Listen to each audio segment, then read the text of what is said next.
the unfortunate thing is the enemy armor knights do not continue their unending spawn when their general is retreating. However, he will, eventually come back and pop up with more of them. The retreat time will allow Leaf a hassle-free visit to pick those other two villages up, so it's not a complete waste.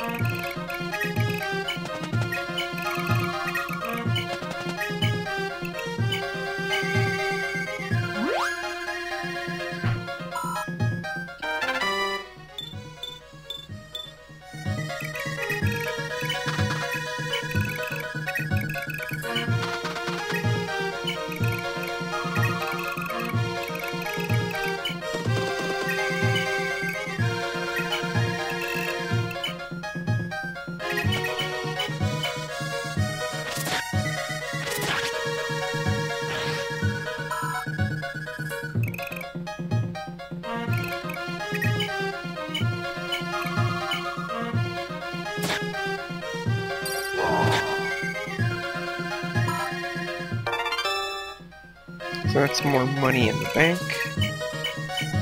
But we also then have Fee nuke the hell out of it. So even though it was pacifist last turn, I don't know that it would be pacifist this turn. And there's no reason not to.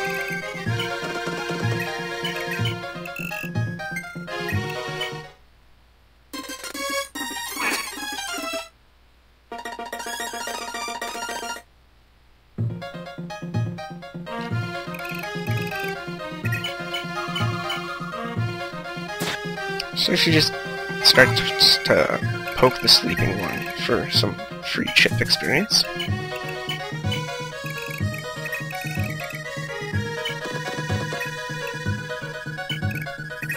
Celeste continues northward, and Shining comes back to the east.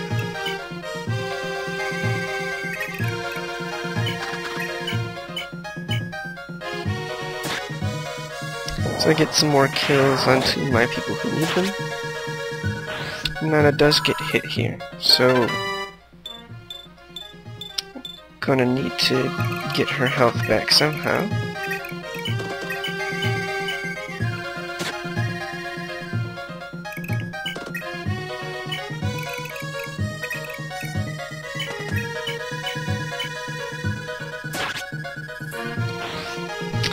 And that's the last of the Leinster enemies for, well, until the general finishes his slow retreat.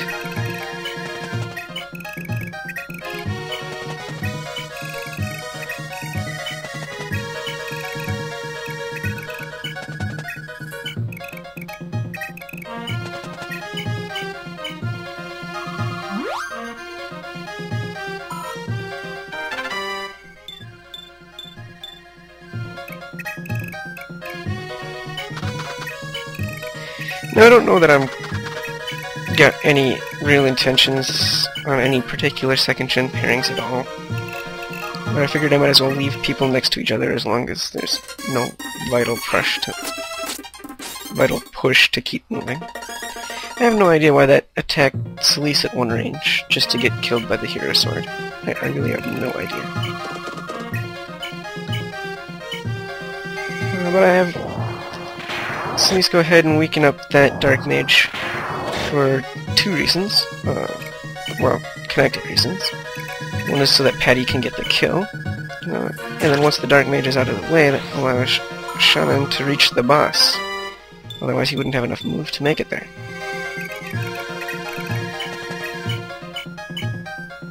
So we go ahead and we clear the boss out of the way.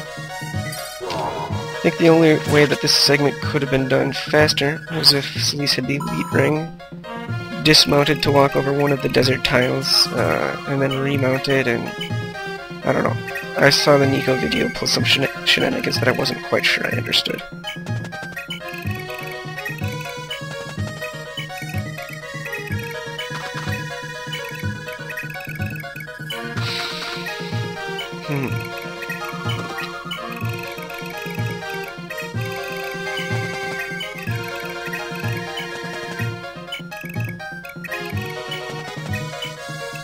And the long trek continues.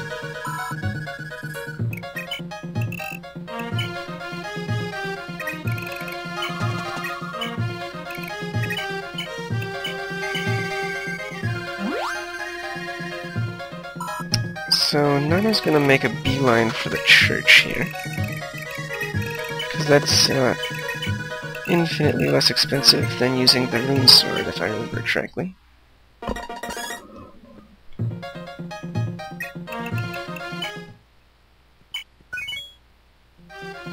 Well, I guess not infinitely, but quite considerably.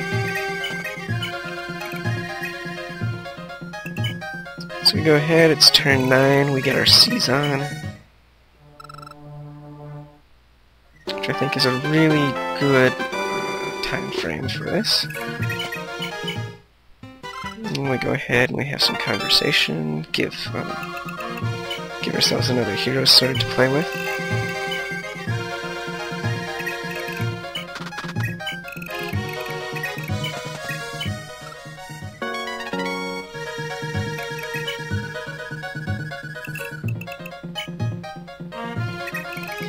Now, I couldn't quite remember if the sword people attacked, so I had all my people lined up just in case to, you know, do some really nice counter damage to them.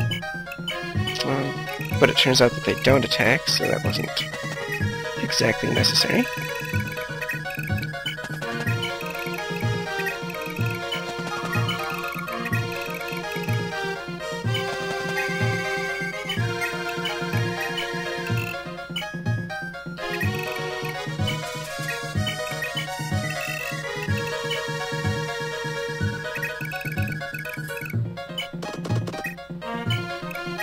At this point, it's kind of a waiting game.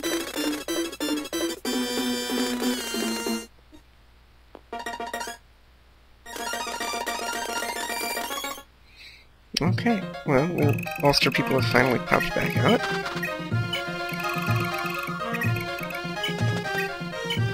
But as I said, the brief respite has been useful.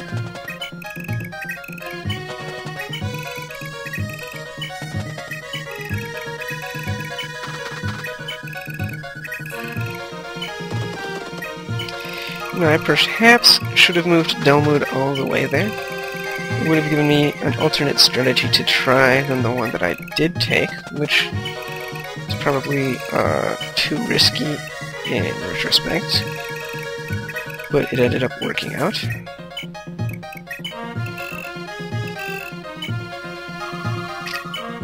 So I don't actually want Fee to get that village, but I do want her to kill the bandit that's going to eventually threaten it. That's the explanation behind this. So Solis unloads the other hero's sword. He also unloads the thunder sword, picks up a javelin as a replacement. Then he gets off his horse, because he has better movement through the desert that way. And Patty picks up those swords that he liberated, and makes her way through the arena. Now she's actually going to be able to go all the way here, although it will require a little bit of clever manipulation, and also some thanks to her father.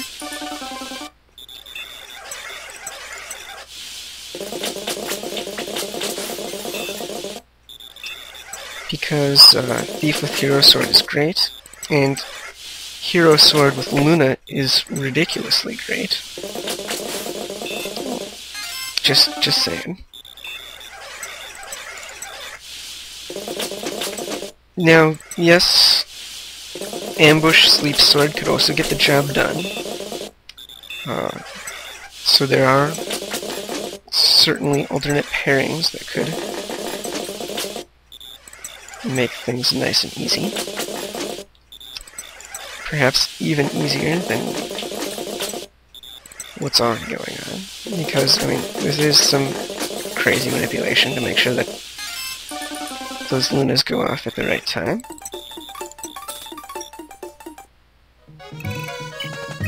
I'm gonna go ahead, fix up her stuff, head her southwards.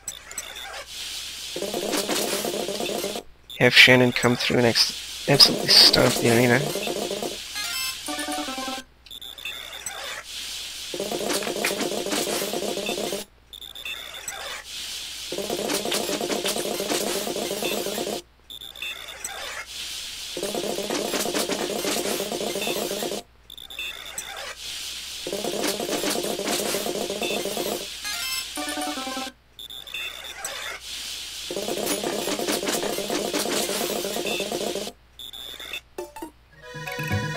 then he'll also head southward.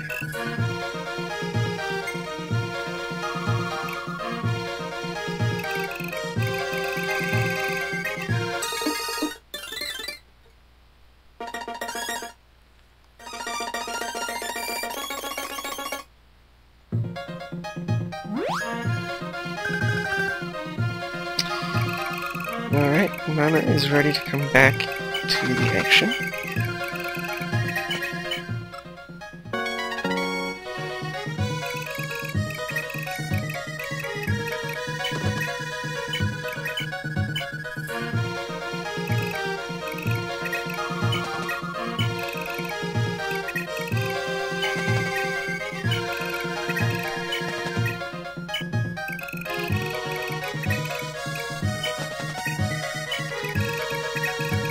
Everybody starts to advance southward again.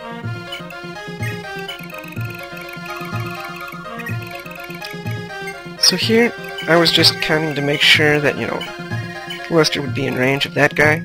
I forgot to check the range on bolting, which could have been a fatal mistake. I did leave Delmwood around for charisma, and I did switch to the killer bow, which is his lightest bow. It gives him the best void. Because I didn't want him to take too much damage from the mage. So I was hoping he would dodge it. The ballista seemed to target Skasha for some reason. Don't know why. And so my avoid pumping worked for that mage, which is incredibly useful considering if he had taken any damage, Ishtar would have decimated him. So if Delmwood had more range, he could have put himself in windsword range of one of these guys over here, which probably would have been a safer plan. But again, when I was doing things in the dry run, I was just like, oh, I'll give this a try. Oh wait, this is in range. Well, I might as well see whether or not I have to restart.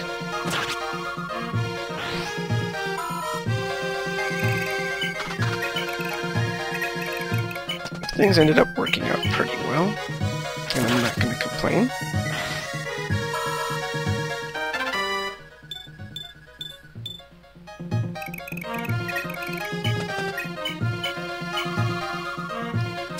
So we get a little more exercise on that hand axe.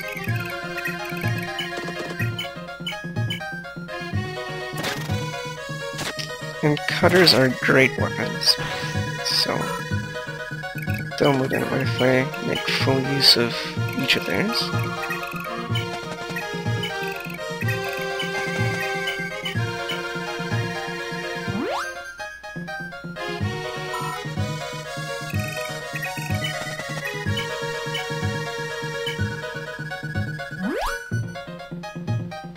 Now, as much as I would have liked for Lache to attack somebody here, she would have been in range of either Liza or Ishtar, or maybe both.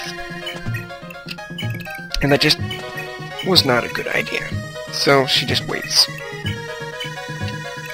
Celeste climbs back on his pony now that the desert is done. And if he takes out this thief who's just chilling there, forgetting that, oh yeah, there's a village I should go pillage. Which means that her long detour is over.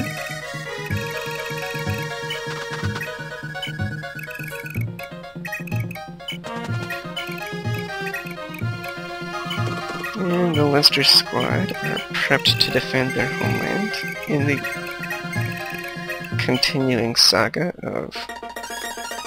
I don't know. There was probably another word there that I was looking for, but... At any rate, this enemy phase goes really quite well. Again, it's like every time she steals from somebody. Oh, let's throw on Astra for good measure. Now, Wi-Fi was not supposed to get a critical hit there, but I wasn't about to try to fix that some other way, because